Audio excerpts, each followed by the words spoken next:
Hi guys, Braden from Red's Cold Blooded Critters, and welcome back to another episode here. Episode 5 now, we're really starting to smash through it. As you would have seen from the last episode, we finished off this wheelery enclosure, and we've just about finished all the terrestrial enclosures. So without further ado, I've got one more enclosure to go that I'd like to finish, so we'll get stuck into that and I'll show you what we're going to put in there. So what I've got here is my little Varanus Acanthuris, or Ackie monitor, whatever you want to call them. He is a little boy. He's only quite small, obviously. I think he's about 6 or 7 months old. He's probably a bit less. I think he's 4 months old. So he was born in November. So he's 5 months old now. And he's starting to put the size on now. He's a fat little fella and God, he eats. So we're going to put him down in this terrestrial enclosure here, same size as all the other ones. The reason for that is you don't require a lot of climbing space. They're quite a terrestrial monitor. But in saying that, they do live in rocky outcrops and that sort of stuff. Seldom ever we see them climbing all the way up trees and that sort of stuff. Not saying they don't do it, I'm just saying you won't see them too often. Cool little features about these guys. Obviously, they've got a very spiky little tail. To run your fingers up, you can't. It'll get caught. It's like really coarse sandpaper. Reasoning for this is basically they'll wedge themselves into rock crevices and that sort of stuff. And when you decide that you're going to try and pull them out, they puff themselves right up, get themselves wedged right in there, and you won't be able to get him out. So he'll be stuck in there good. These guys cover a vast area of sort of outback New South Wales all the way up into the Territory in Western Australia. So as far as habitat goes, it's very broad. I won't get jumping onto our naturalists there. You sort of know how that works. I can do that in my own time. But basically, the kind of environment that I want to create for this little guy is we've got a heat mat in one side of the enclosure, and it covers about 1/3 of the enclosure. So my thoughts are I'd like to create a rock stack similar to the enclosure, the background that I did for the wheeleries. Lots of shelves. He'll obviously have some sort of Arcadia heat light on the top there. Basically, what that'll allow him to do is he can wedge himself into them rocks like he would out into the wild, and he can determine how hot he wants to be. So further down he goes, the cooler. The further up the rock stacks he goes, the hotter. So that'll give him a chance to thermoregulate how hot he wants to be. And obviously under the last rock there will be his heat mat. So I'll get stuck into that. I'll whip up that background and then cut out that bits of polystyrene, that sort of stuff for him. And I'll show you guys what it looks like roughly when it's done. I won't go to painting it. I'll just show you the design that I've got going for him, and then we'll put him in there. So these guys are a great first monitor for anyone that's looking at getting into monitors. He is very flighty because I don't really hold him. I don't really handle a lot of my animals unless I absolutely have to, but for the purpose of this video, we've got him out. He doesn't mind it. He's all right. He calms down. He's not too bitey, but he's only small, so even if he did bite me, it's not really going to hurt that much. But he's a good little monitor, really good feeding off the tongs, that sort of stuff. So for anyone that's looking at getting into monitors, with the time and the trust and that sort of stuff, these guys can make excellent pets. Very inquisitive, very interactive. Like I said, he eats off the tongs and that sort of stuff. He's pretty chilled out. He's probably not as placid as, say, my Tristis monitors up the back there, but he's pretty good. So I want to get him out of these tubs here and get him into his own little enclosure there. And yeah, I think he'll live a happier little life in there. This is not a full-time option. He will need a much bigger enclosure. And I do plan on getting him some roommates, but for now, this will do him just fine with the right conditions and that sort of stuff. So these guys have got awesome patterning. He's a red variety. They do have a sort of yellow variety. This guy's the red variety. I couldn't tell you what locality he is, but just looking at that, you can sort of really see where the Aboriginals will get their motivation for, say, some of their rock art and that sort of stuff. So awesome little monitor. I'll whack him back and I'll get stuck into doing the background. Stay tuned for that. Alrighty guys, so I've mocked up that background now, as you can see. If you can sort of see, that's a bit hard with the lights, and it's also, it reflects off the polystyrene a fair bit. But basically, like what I said to you guys before, was just kind of trying to go for that shelf design. He's going to have his heat light directly on top, just where the enclosure finishes around here. So you can choose if he wants to be really hot, not too hot, or a lot cooler. And he'll also have a hiding underneath, which half of it's covered by the heat mat. So there's a few different gradients there. Like I said, you can thermoregulate his temperature. There's still plenty of ground space, plenty of space for him to climb, and I think it'll be an excellent sort of enclosure setup for him. Still got to do some tuning and modifying. I've just got to trim down the top a fair bit to get that lid in, and just trim down probably that side there a bit more, so I can slide that enclosure over a bit. But for the most part, it's in. I've unfortunately got to do it in 2 parts because this is so big. It doesn't come out from underneath. It doesn't come out from, sorry, inside the enclosure. So yeah, what I've got to do is the bottom shelf here, because it is too large. I'll do that and paint that up separately, and then when it's done, just with some toothpicks or something like that, I'll just push it back into place. And that can be something that I do if I want to take the background in and out or change it or something like that. So that's okay, we can work around that, that's no big issue.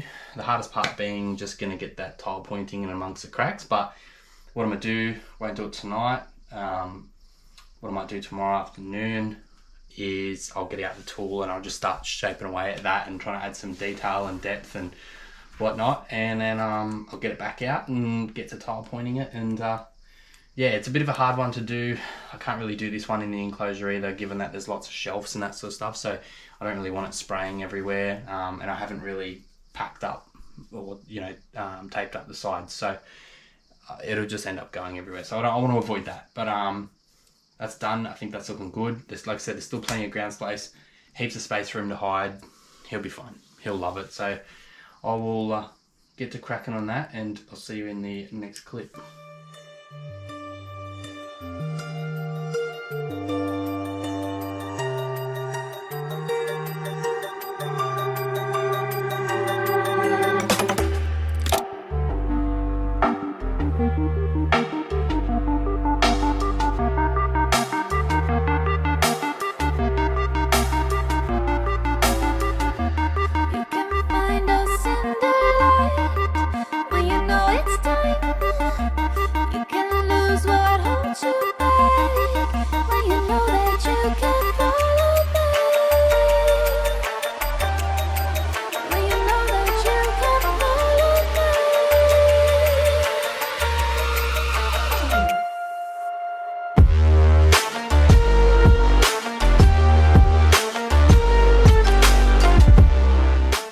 So that background is done.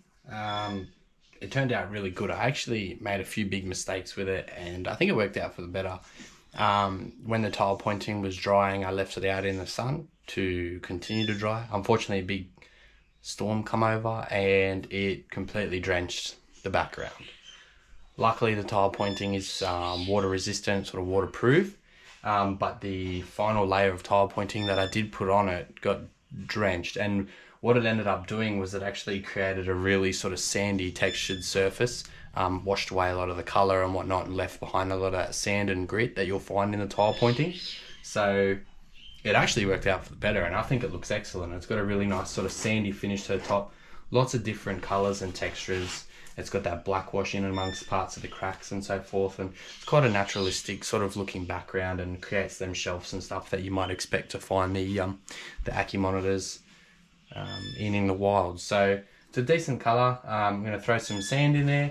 There's a few other little bits and bobs I've got to put in there just to make it look real natural, but I think with a nice rich red sort of deserty sand like this. So again, it's a desert sand mixed with some Sydney play sand, washed Sydney play sand. Just gives it a little bit of more of a, in my opinion, a natural sort of colour. Gives it that sandy look, as well as, you know, still maintaining that colour that you'll get out of your red desert sand. So I quite like mixing the two. I think they work well together, and I just feel when you have really rich desert sand in there, it does look good in some enclosures and for some animals, but for the way I like to keep them and the animals that I've got, I feel like it looks a little bit better, a little bit more natural, without just having that real deep red. So like I would have explained to you guys before, there is a big heat mat in underneath.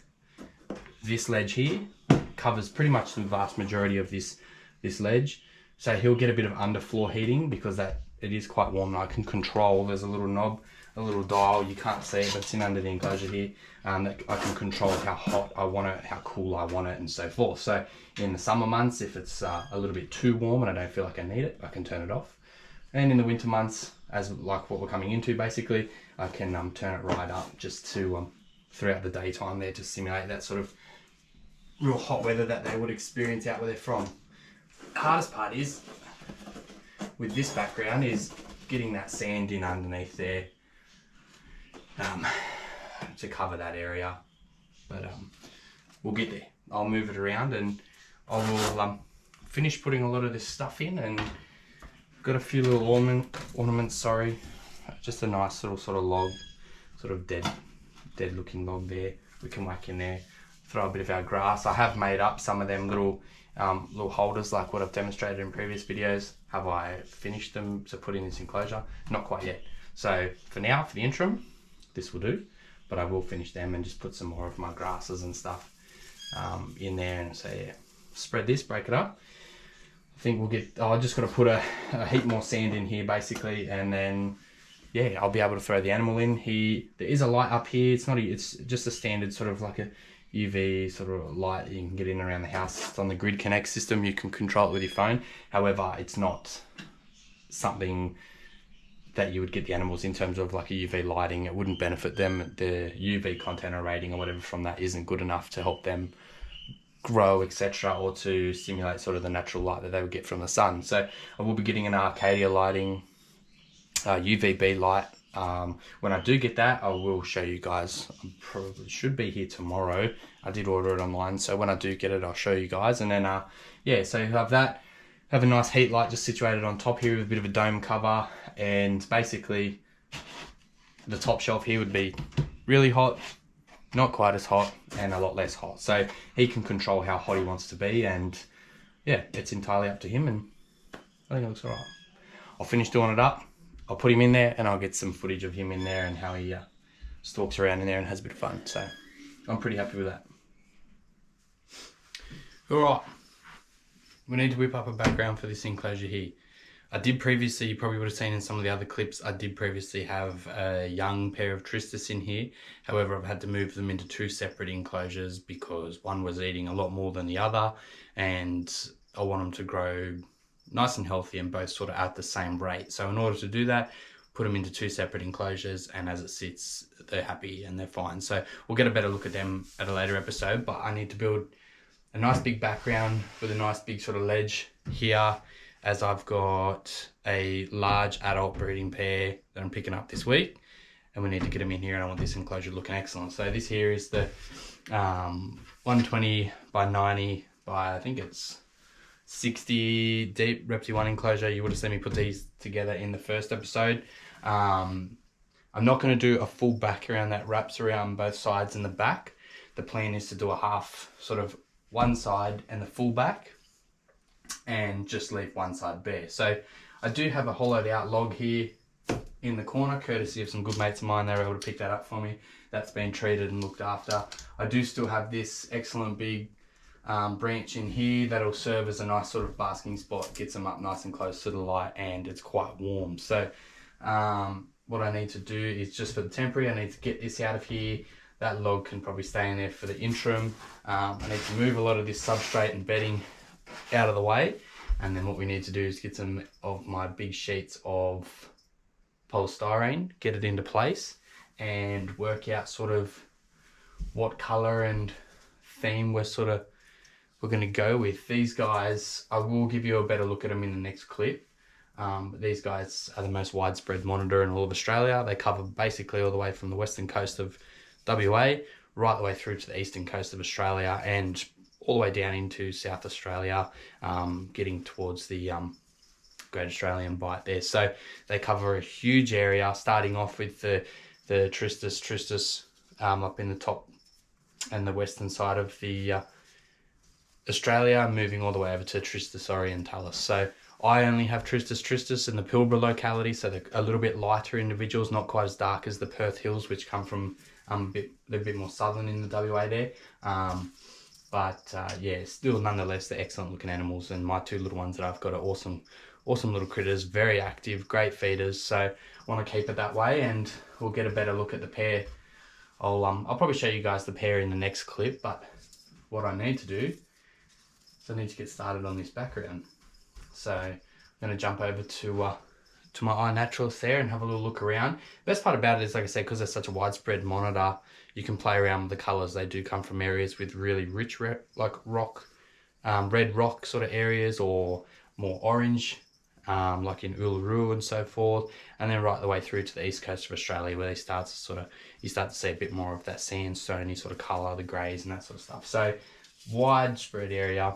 You can have a lot of fun with these guys in terms of what you want to do with their enclosure, and that's just what I'm going to do here. So I'm going to get my big sheets of polystyrene, and I'm thinking I'm going to have to start making a crack at that. So we'll see what I can come up with. Hang on.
That enclosure's done. It's killing me not to show you guys that enclosure just yet. I am, however, waiting on a big photo that I had printed up that I'm putting in the side of the enclosure that doesn't have the rock background. So half background, half photo. However, there was a bit of complications with the photo. I had to go to a few different places to get it printed. A lot of the places that I went to didn't have printers big enough that could print that photo. So found a place, 3 to 5 business days wait. To me, that feels like an eternity. In the meantime, however, I did finish that enclosure.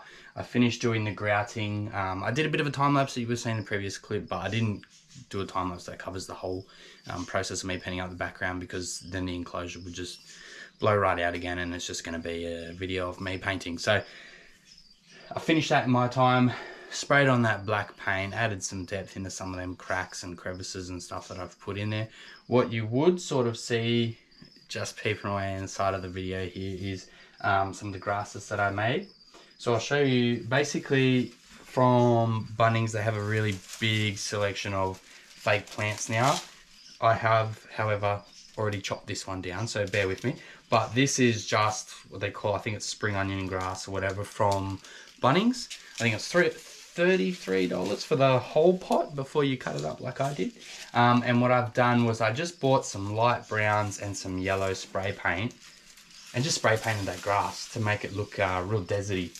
Give it that sort of yellowy brown theme, because obviously in the middle of whoop whoop there, Central Australia, you're not going to see too many grasses that are this green. So add that yellow, add that tinge, and it does look like sort of dead grass. I didn't go to town and paint every single stem. There is a few still little, a few stems in there, sorry, that are a little bit green, and that's okay, because out there in a lot of the photos that I did take, you will see a lot of big tufts of grass like this, but there is still a tiny bit of greenery in there, as the grass isn't entirely dead. It is still alive. That's just its natural color.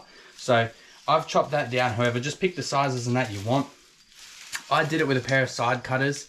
However, there is some thicker stems in here made of wire. You quite literally just grab that, bend, and it'll break. So go to town with that. Same principle as before with a lot of the dead grasses. All I did, shake that up, is cut the, still a bit of hot glue on there, my bad.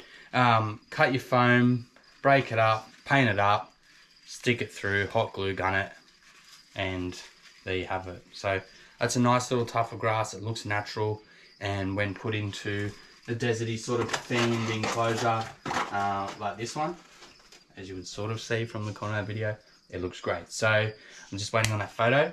Once that photo's in, do the big reveal, show you guys this enclosure, throw in the occupants. I did acquire a pair of adult Tristis, so they'll look really good in there. Basking spot, I do have, I think it's 150 watt intense basking spot. This basking spot here is at, I think it's at 55 degrees. Let's have a look. So this is just a nice little Reptile One temperature gauge thermometer. Have a look at how hot that basking spot is. 59 degrees. So you might think that's extremely hot, but it's not for the Tristis. That's perfect. They can regulate how hot they want to be by coming down the branches that I've got here and a few of the other ledges. So top ledge there is 59 degrees. Second ledge here is 43. So they can choose how hot it's going to be. I can tell you right now, out there in the guts of Australia, in the middle of summer, spring, and sometimes even on some of them really warm winter days, them rocks are going to heat right up. Some of them ledges are going to get beyond 60 degrees, and that's home for them. So you might think it's hot, but it's not. They can choose how hot they want to be. I won't tell you too much about the enclosure, but I will say obviously I do have a big hollow log on the other side where they can get into and be nice and cool. So the only thing that's left with this enclosure is the photo, and I need to whip up a big nest box for them, as they are a breeding pair. They have bred before, allegedly. So they are definitely male and female. They've allegedly bred before. We'll see if I can breed them. It's not a big deal to me. I like the look of the lizards anyway. Whether they do or don't breed, as I said in previous videos, it's not about the money for me. It's not about anything like that. You know, them producing is a bonus. However, I just enjoy keeping the lizards for what they are. They're a very exciting monitor to keep. Very different to the Ackie, but plenty of attitude. So you will see me with gloves on and probably a jumper on when I'm handling these guys, as the claws on this fella is insane. And I don't particularly feel like getting carved up in a video for you guys. And I'm not exactly going to trim down his nails, because you want him to have his nails when he's in here. So this this gum tree branch that I do have in here is very similar to that you would see out in Central Australia.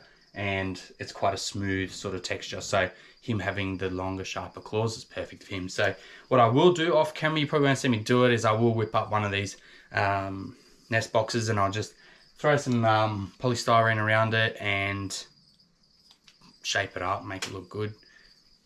Timer's gone off, light's gone off, so that's probably my cue to cut this scene. Just before I do let you go, I will show you, I did acquire a new tool, a new shaping tool. I got this one from Bunnings. I'll turn this light back on, just so you can see temporarily. And I'll show you this tool. So this is what I use to do the rest of this enclosure, and what I'll use to do the rest of the other enclosures. So this is just an Azedo wood burning kit. Plug it in. Same principle as the other tool that I showed you. It's got, this is the pen sort of head. It's got interchangeable heads. Unscrew that, and you've got a stack of different kind of heads here. So you do have a razor blade and that sort of stuff. That would heat right up, and I imagine that would make it easy cutting through some of this polystyrene with a heated up, really sharp blade. It's actually a really good idea. You've got a few of the other heads. There's a really sharp head here, a bit more of a spade shaped head, and a few other different designs. Here's a nice big rounded one. Between this head and the other 8 that are here, there is no reason why you couldn't create some awesome looking backgrounds and put lots of detail and lots of texture in there. So grab yourself one of these guys. Again, this is only a $19 kit. It's crazy cheap. Only a few dollars dearer than the other one that I've showed you, but that one obviously you can take a lot more edges off and shape up your rocks a bit quicker. However, this one, in terms of adding that detail, no brainer. Get yourself one of these kits, super cheap, and it'll make these future enclosures, especially with my arboreal geckos with some of the rock formations that I'm planning on doing, it'll make some of these enclosures look excellent. So I'll show you guys how I use that in the future, but I'll turn this light back off. I've got some cleaning and some feeding to do. So yeah, stick around, wait for that photo. Once that photo's in, throw these big guys in. We might call that an episode. We'll move on to episode 6 where we start to do the arboreal geckos enclosures. So, cheers. Alrighty guys, so that enclosures is done. I've got that background printed and up and in there. There was a little bit of tweaking I had to do to the photo. It's not perfect, but it's in there. It looks good, and I've definitely learned from the experience, that's for sure. So the next few ones should fit in there nice and good. Before I put this fella in, I thought I'd show you him, because once I put them in, they're just going to go ahead and hide. But this here is my male Tristis Tristis. It's a bit hard to see from the lighting, that sort of stuff, but he does have excellent sort of colours, a nice dark head, beautiful patterning on his back. He is a reasonably calm animal. I have had him out for a few minutes before putting him in the enclosure, so he has had time to calm down. He can be a bit nippy and very scratchy upon first getting him out, but they calm down pretty quickly. These guys make an excellent first monitor for anyone that's looking at getting into monitors and these kind of lizards. This is a full-grown male. Some individuals can get much bigger. This one here, he's a few years old now, and he's pretty much reached his peak. So great monitor lizard to look at, and as you can see, very calm to sort of handle, not too nippy. Like I said, just when I first get this fella out, he can be a bit excited, but he's calmed down a lot now, and as you can see, they do make great handles. This guy does not get handled much, if at all. So for a lizard that doesn't get handled much, if at all, he's fairly calm. So awesome monitor. This is my male. I do have my female up in there. She's a lot more skittish than this one, but just for the purpose of putting him in the enclosure and that, I thought I'd get this fella out here and we'll put him in. So the enclosure, like I said, is done. We've just thrown in some gum tree branches. Once that gum tree is dead, then branches will fall, like the leaves and that will fall off, and just leave them in the bottom of the enclosure there. It looks really natural. So I'll go ahead and put this guy in, and I'll get his girlfriend out and put her in, and then I'll get some better footage of the enclosure. So come on over, have a look.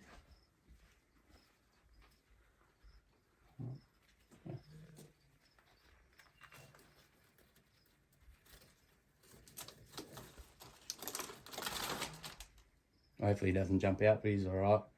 Plenty of ledges for him to sit on and climb on and bask. Like I said to you in a previous clip, that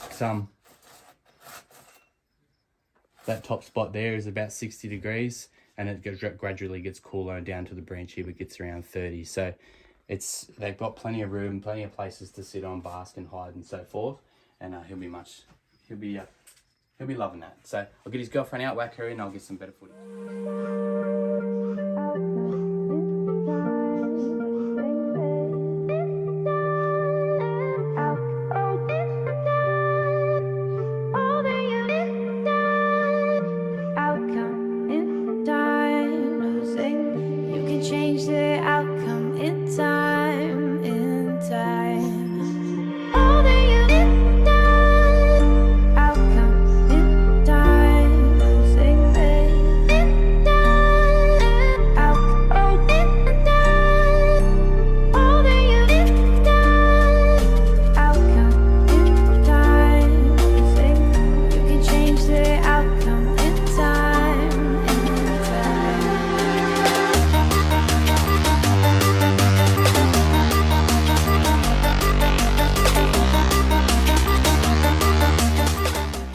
Alright guys, that wraps up this episode. I hope you guys enjoyed it. A bit of a different sort of build with this one, having to do it inside the enclosure. I do prefer to get it out. It allows me to get the tile pointing, that sort of stuff, into the cracks and whatnot a bit better coverage, and it's a bit easier to maneuver. So having to do it inside this enclosure or a big enclosure like this, was difficult to say the least, but it's part of the process, and I think I did an alright job with it.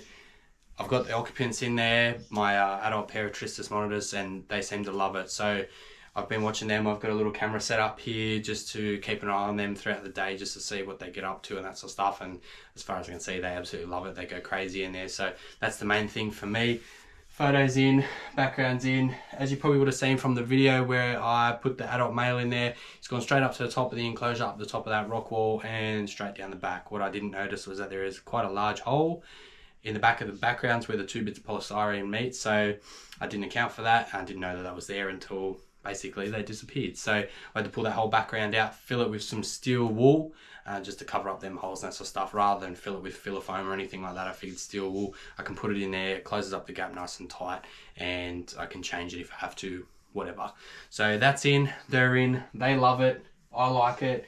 Hopefully we can keep up this sort of theme right the way through the enclosure and the other enclosures, sorry, for the rest of the occupants in this room. And I think this room will end up looking pretty smick. So next episode, we've got to do these 2 arboreal tanks here. We've got my Stropharis and my Northern Velvets.